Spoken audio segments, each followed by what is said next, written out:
Well, hello there. How you doing? Dave Fennoy here. It's another Wednesday. What are we, day 51, 52 on the lockdown? Having a hard time keeping track of the days.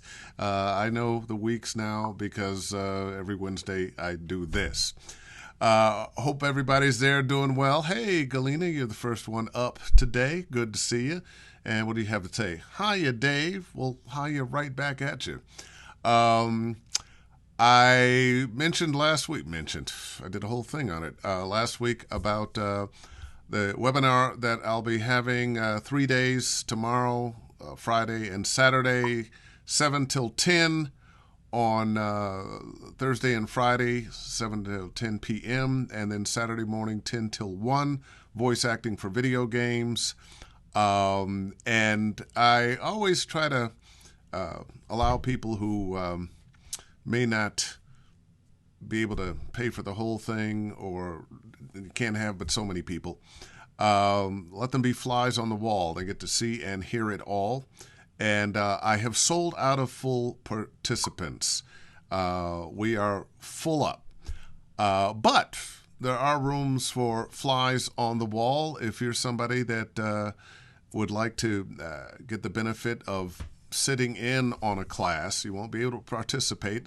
Will be able to type in some questions from time to time, but it will be the people who pay the full price who will get to read, copy, and be directed. And my promise to you always is that when you work with me, you will be a better voice actor. And one of the things I've learned about voice acting for video games, there are things that cover all aspects of voiceover, and you'll learn a lot of them here. So I'll leave that. Hey, there's a student of mine, Tara Langella, and you're killing it. I've seen some of your success. It's fantastic. Bravo. Few things in the world make me feel better than seeing students of mine go on and do their own thing. Now, I'm not saying her career is because of me, because she was a talent when she came in here. But I like to think I helped a little bit. Steve Rasmussen, how you doing, man? It has been a long time. Old college buddy of mine. And I probably shouldn't say old because then it makes us feel like we're old. Mike Templeton, how you doing? Linda, how are you? Oh, and thank you, Tara, for mentioning my interview with The Root. I was going to bring that up and had almost forgotten. Um, let's see. There it is. Boom. I'm not going to play the video for you, but it is available either at The Root. It's on my Facebook page.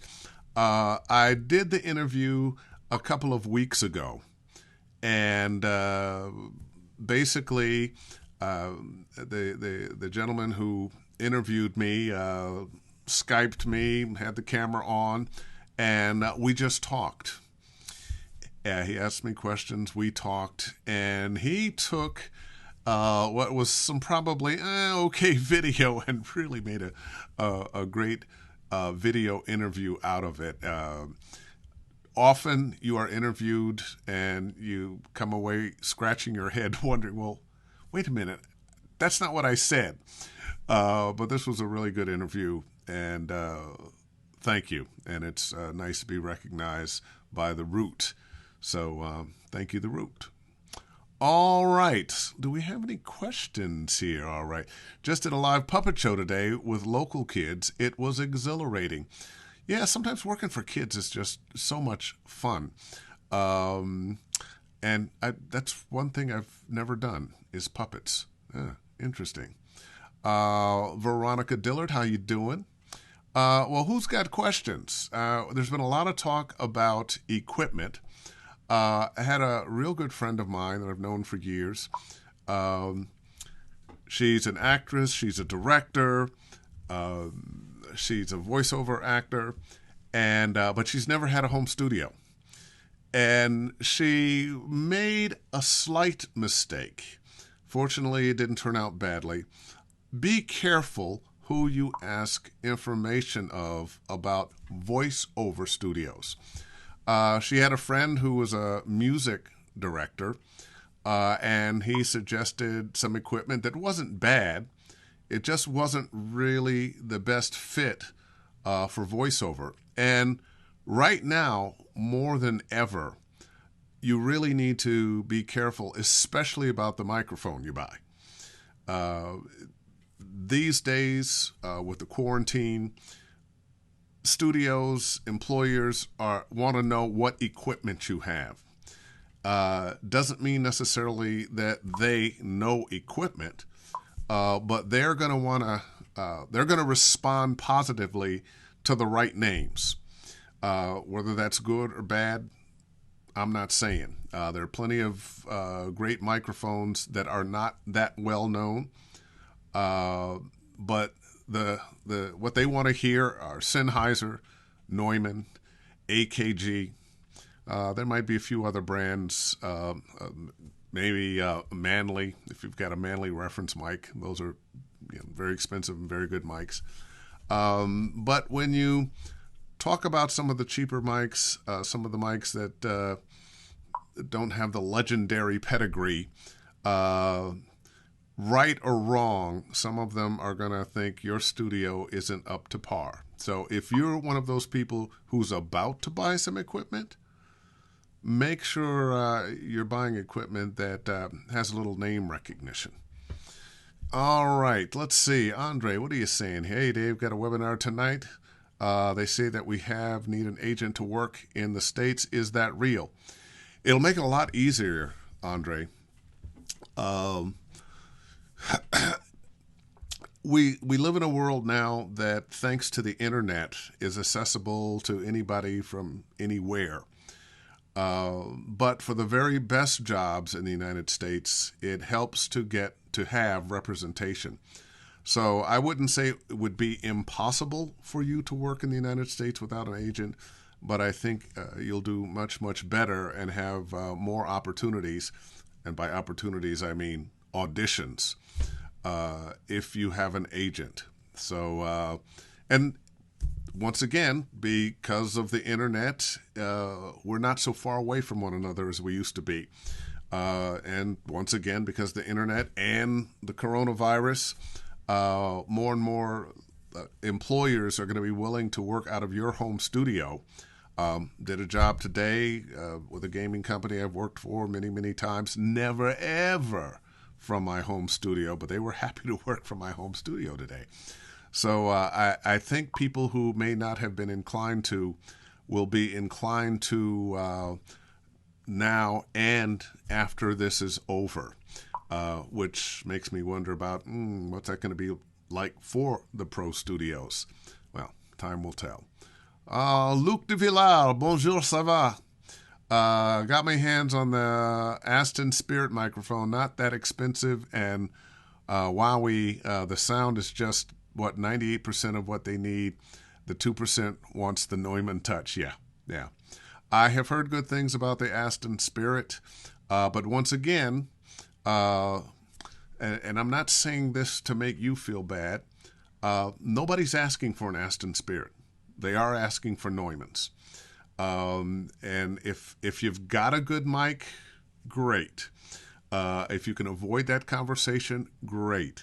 If they ask for a sound check from your studio and you send it, maybe not mention exactly what microphone that is, or don't make it the first thing that you mention in there, and they listen to the sound, they like it, then you're good. There may be some people who maybe have a little more familiarity with some other good mics, but maybe not. All right, David Fairweather, just wanted to say hi, listen to your narration, the book of Obeah. Oh, good book. And it was superb. Oh, thank you, very enjoyable. Even if you don't like audiobooks, you did a great job. Well, you know what? You should always do your very best, as my mother used to tell me all the time. Son, that which you do with your might. Things done by halves are never done right. And I've said it famously that I'm not a fan of audiobooks. I've done 3. I hope to never do a 4th.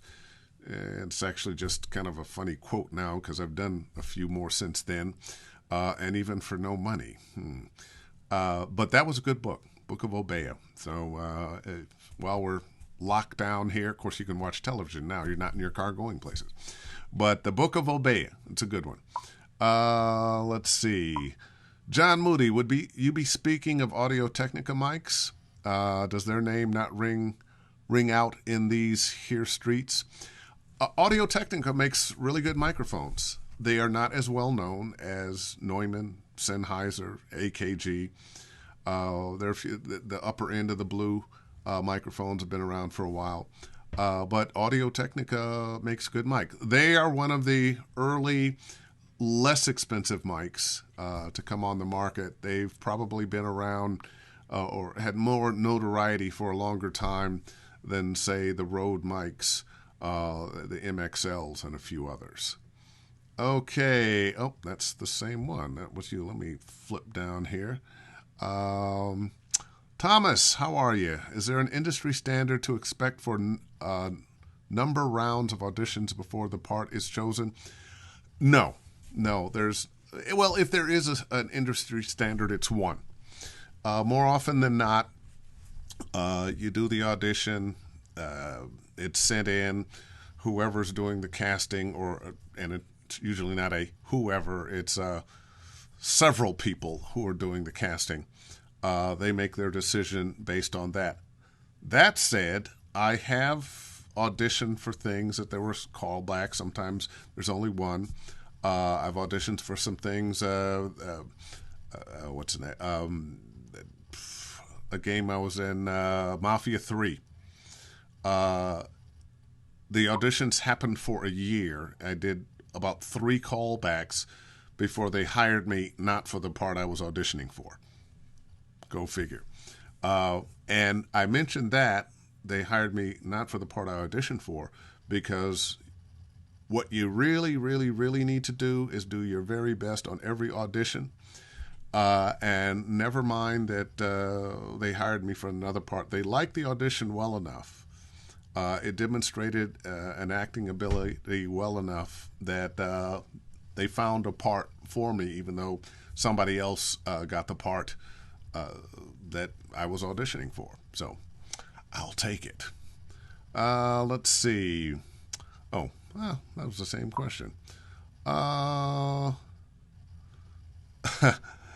Edward M. Pacheco, you sound like Lee Everett. And you know why? Because I played Lee Everett. And that was a part that was very much just my voice. Veronica Dillard, when you record 2 different takes for an audition, do you suggest one take sounding like yourself and the other sounding like not as ethnic? Why are you trying to say I sound ethnic? What you trying to say, girl? That's an interesting question. I always suggest you want to be yourself on one of the and it depends on what it is you're doing. If you're doing video games, you might be playing a part that sounds nothing like you. It's older, it's crazier, it's younger, it's with some kind of accent. So I'm just going to say, for video games,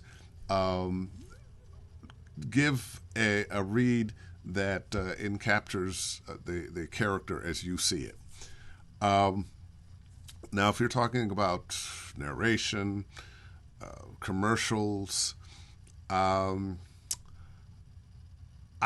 try to give them me. Sometimes if they're asking for something a little more specific as a black person, I used to, from time to time, be in a session, they'd say, "Can you make it blacker?" And I'd say, "Well, I don't know what you mean." And say, "Well, when you say blacker, do you want a black professor from New York? Do you want a brother in the hood from L.A.? Do you want a sharecropper from Mississippi?" We are not one thing. You'd never ask a white actor to make it whiter. You'd be more specific. And I wasn't doing this with rancor. It's educating somebody to some of their shortcomings as a director. That maybe they're thinking about some people wrong, and hopefully it will make them a better director and see something they hadn't actually seen before. So I don't think as much about, well, it's a black voice or it's not a black voice. The landscape of what you hear on radio and television now for everything covers just about everybody. You hear typical American white voices. You hear you hear black voices a lot. You hear Asian voices, Latin voices, Indian voices. I mean, Indian from India, not Native American, but you probably hear some Native American voices that we didn't know we were hearing.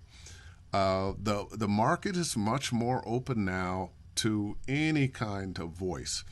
I say give the best performance you can give with a voice that you think portrays that product, that narration, that story. Do that. Do that. Do what you think is true for that part. Oh, Tara. Oh, thank you. Your coaching was a game changer for me. Well, thank you. I appreciate that.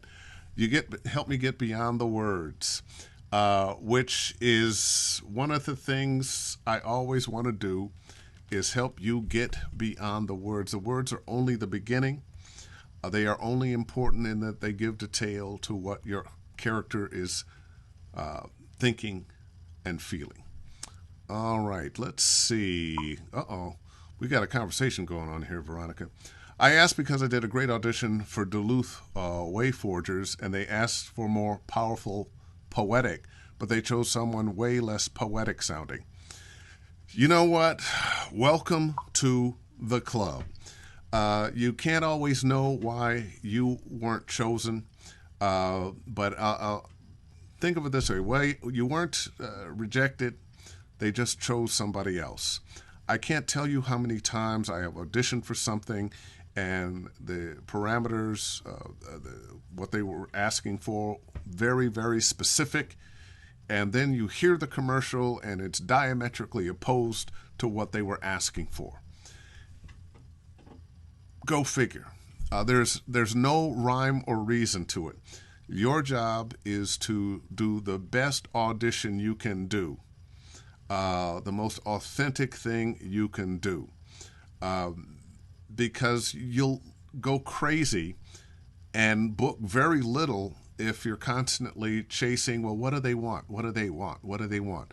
They don't know what they want until they hear it. They may have an idea that they think they want this, but all too often something else presents itself and they choose that. You just keep turning in great auditions. And sooner or later, you will not be denied. They will have to choose you because they just have to. Wow, that's it. And authenticity is what everybody's looking for now. We still have some hard sell commercials out there. But one of the reasons I hire so many television and movie actors is because they are getting a character. They are getting a personality. They're getting something that feels real. And what we need to be are good communicators. We want to touch people here and here. That's what's going to get you booked and working. All right. Let's see. Dave, Fennoy, your hair only gets more cool just like it. Well, thank you, Danny, and congratulations on that part. Good luck to you, man, on the rest of that, and I hope it leads to other great things. All right. Hey, Theo, how you doing? Hello, Janessa, Erica, Mike. Oh, let's see. Luke is back. We want to develop the voice acting thing with the academy I work for, and we will offer microphones to our students. What would be the microphones you would recommend to us? USB could do. We want them to work on the feeling on how it is to record their voice, play the emotions, etc. And if possible, lost you there for a minute. And if possible, impossible, no microphone brands, which would bankrupt the school budget. It's for training purposes, but with good quality sound, even if recorded in their own dorm rooms. Okay. Well, or their rooms or living rooms. Um, then I probably wouldn't go for the Neumanns or Sennheisers or AKGs, unless maybe because it's an educational thing, you could get them to make some donations. That might help your students out. Uh, that said, there's some decent MXLs and Rode mics. Um, there's an AKG C214. It's a knockoff of the 414. Same great sound. It just doesn't have the variety of patterns for much less money. Blue has some decent microphones.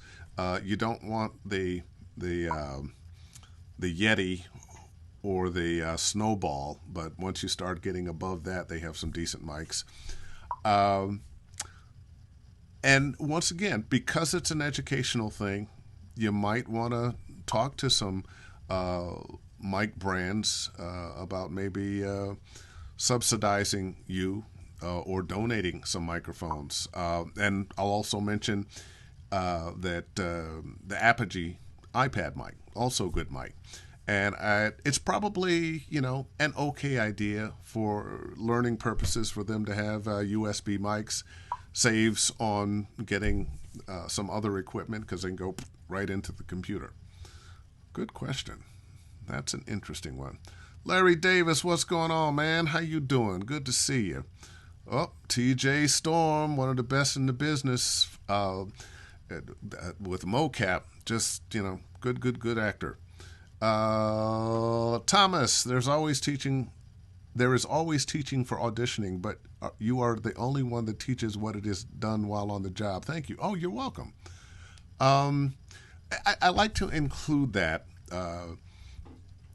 I really believe our true job is to audition. Once we're on the job, it's just fun. But sometimes you need to know what to expect before you get there. So one of the sections in my teaching of voice acting for video games is what it's like when you get on the job. The kinds of things you can do to create a better rapport with the people you're working with, how to comport yourself, what to expect, what certain things mean when they say this to you or that to you. I think not only do you need to know how to audition to get the job, but how to show up on the job. And it's not like we're uncivilized beings that meet. I'd need to tell you how to act, but everything's a little different than we expect. You think you're going to walk in and ABC is going to happen, and then it's XYZ, and sometimes you're kind of confused. You want to make sure you understand exactly what they're saying to you, and what happens when you step in the microphone, when you step in the booth, and what happens when it's time to leave. Okay. Da-da-da-da-da. Damon, don't worry about decisions made in the past. Sister Dillard, keep auditioning to the best of your ability. Keep doing it now. Thank you, Damon. I really appreciate that, saying that to her. Life is a learning experience. And you or I will never know it all about anything. As much as I have experience, I feel like often I'm still learning some things.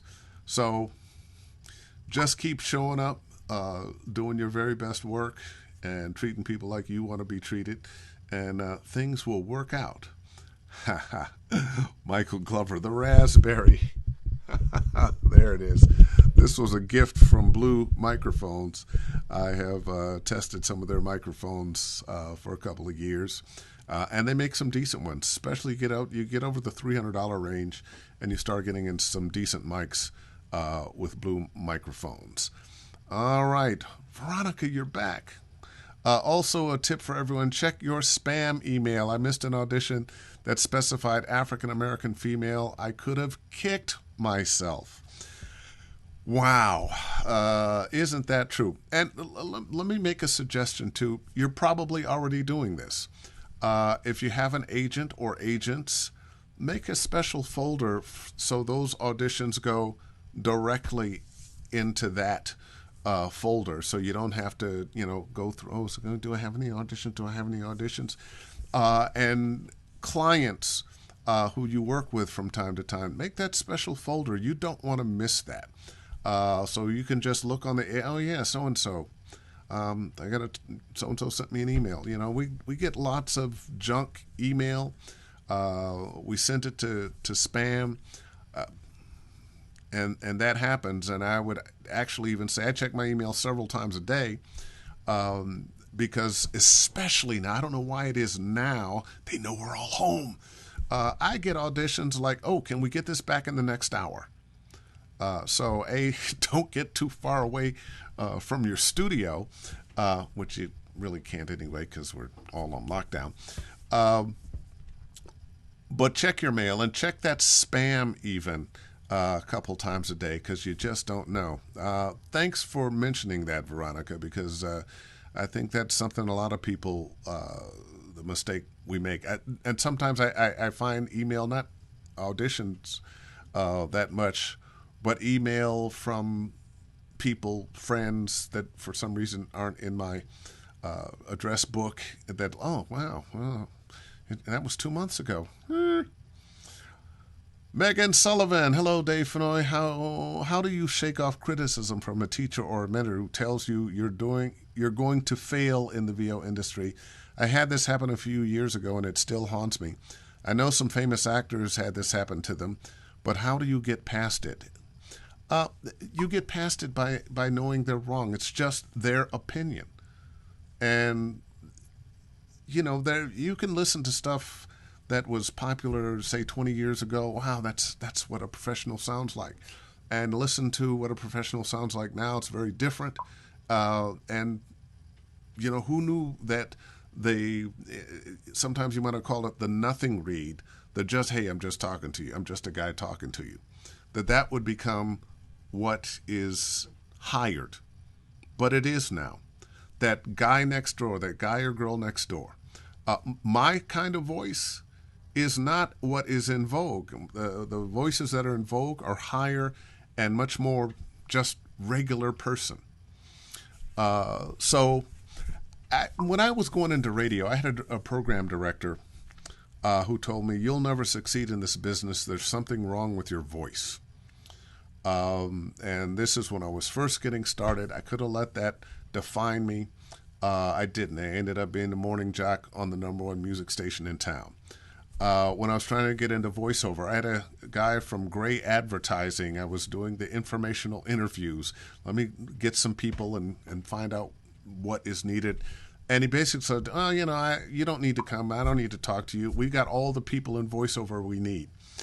And if nothing else, people die. People quit. People retire.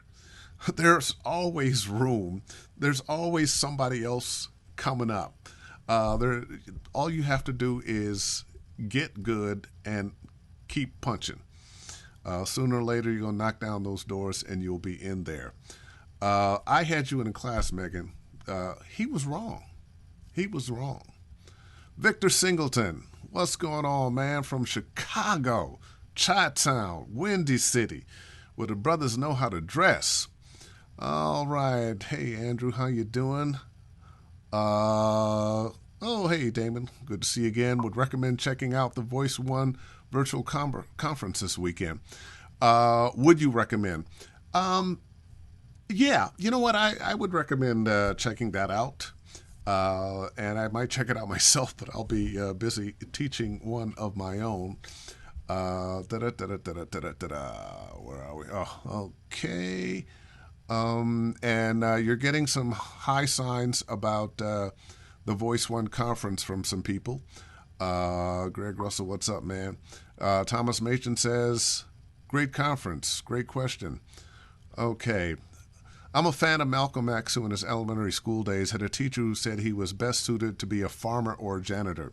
Shame on Malcolm X's teacher, and shame on your teacher for such a crushing rebuke.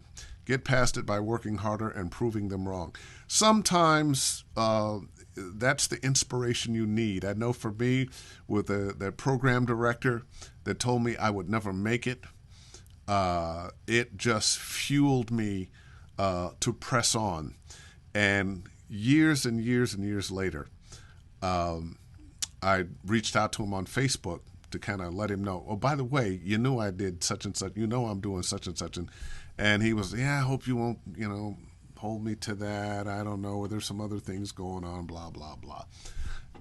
The best revenge is living well.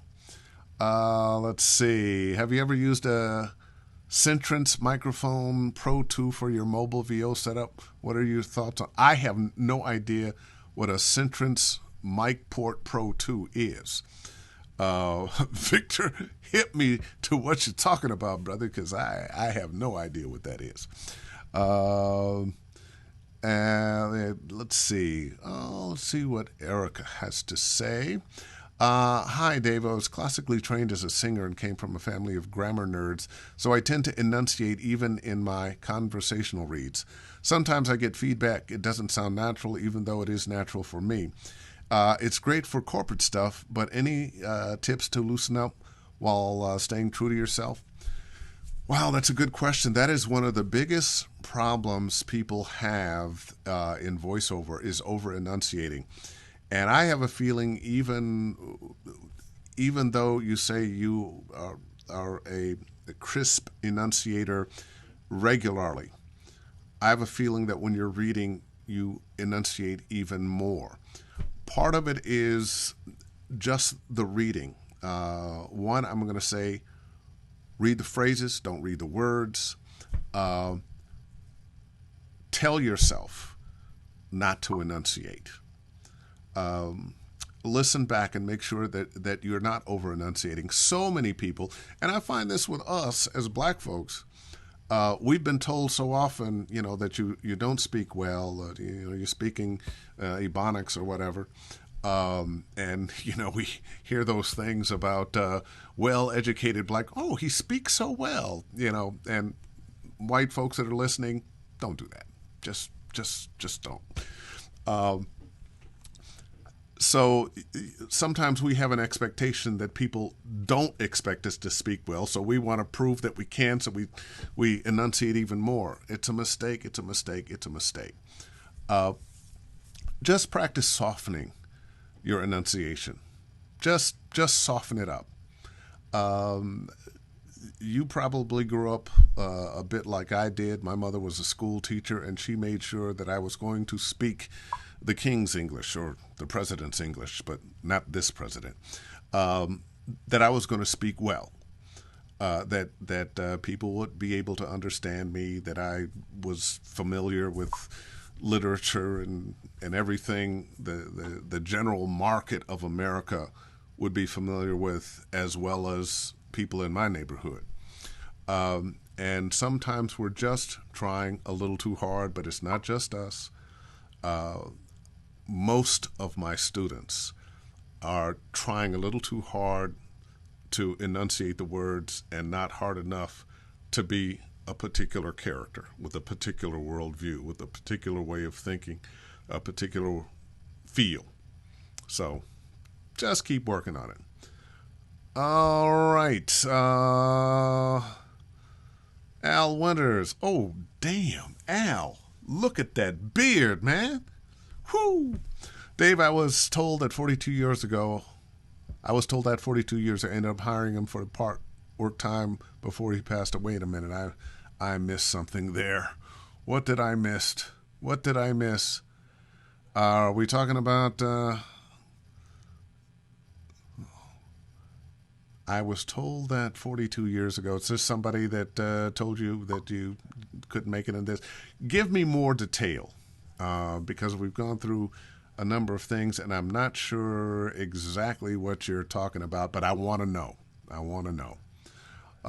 Hey, Keith Jones. Okay, Victor Singh. It's a mobile preamp interface for your microphone. No, I have never used that. I went from lugging around a whole other suitcase with a 416 mic, a little M-box interface to a computer, from lugging the headphones and all the wiring that went with it, all I take now is my little Apogee iPad mic. I'll use it on either my iPad or my laptop, and a Chaotica eyeball. That's it, and it works just great.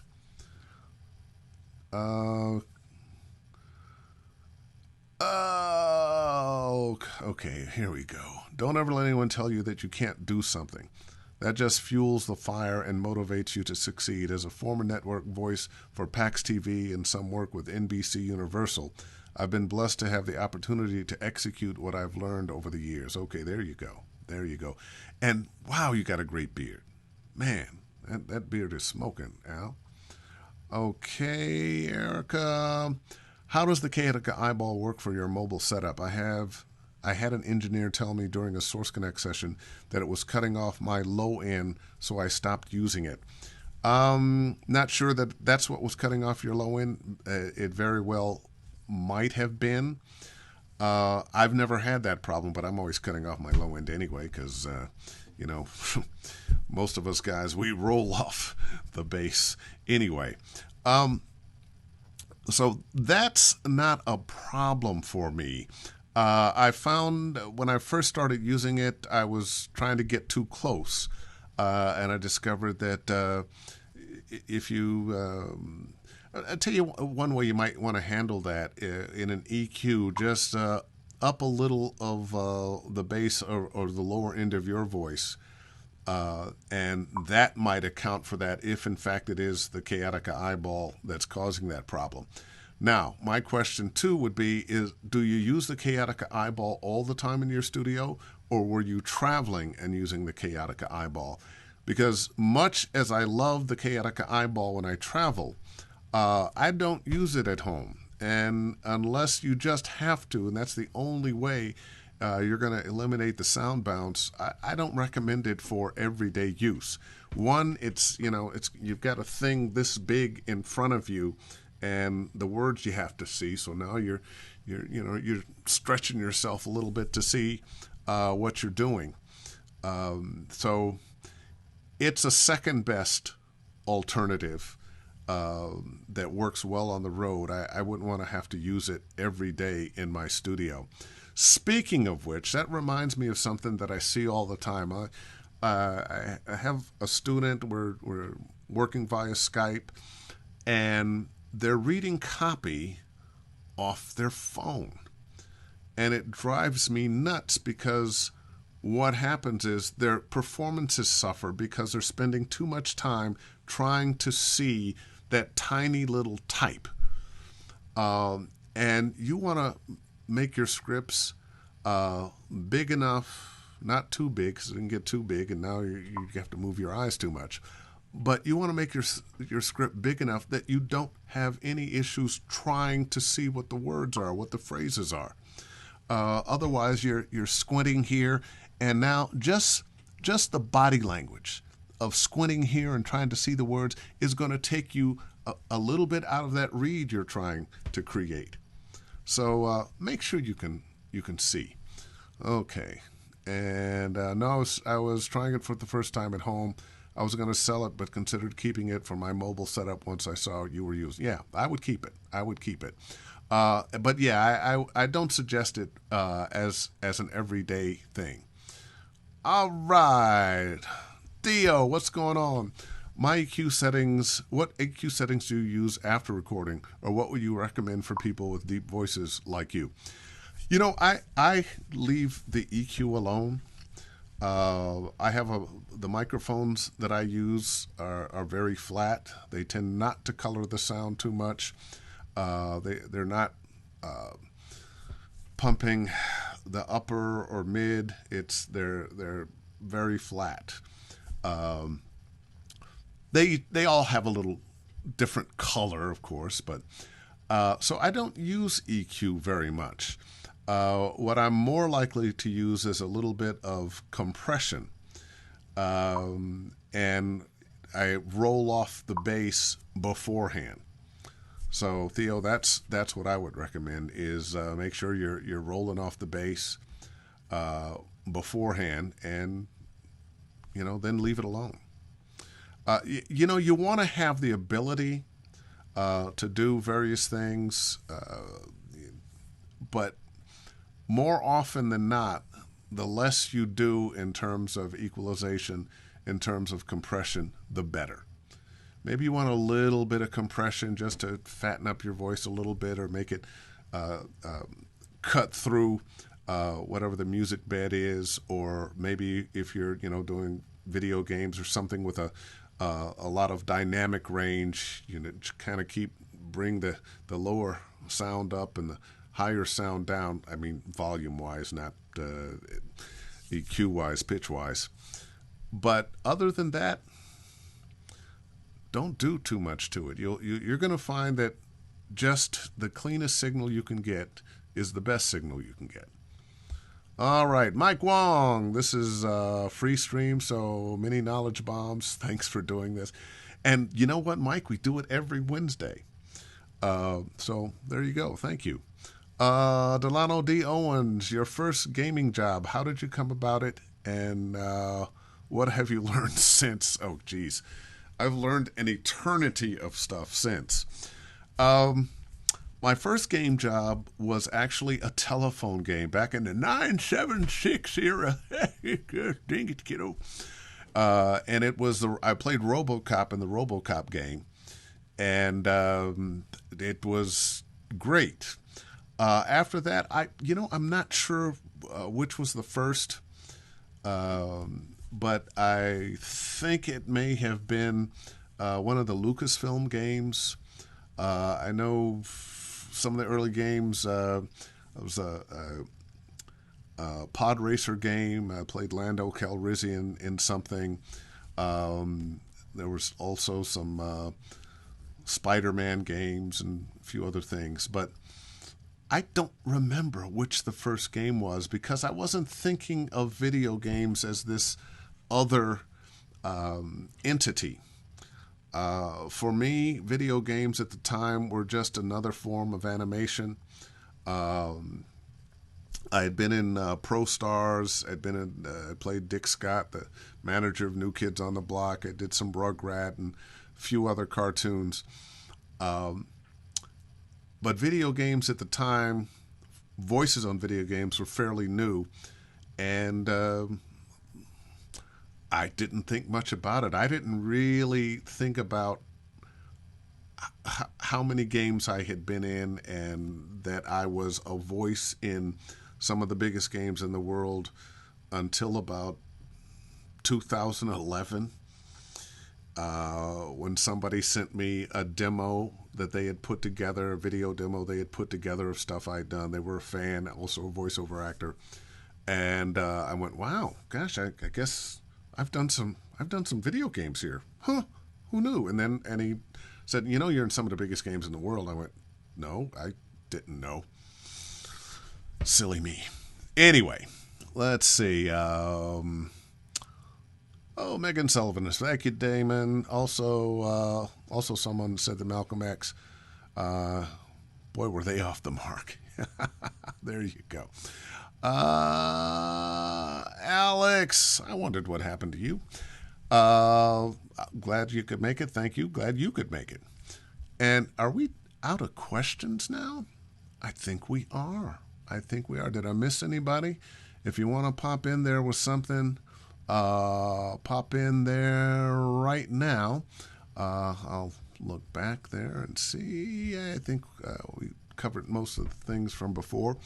Once again, tomorrow, 7 o'clock, voice acting for video games. We're going to be doing it on Zoom.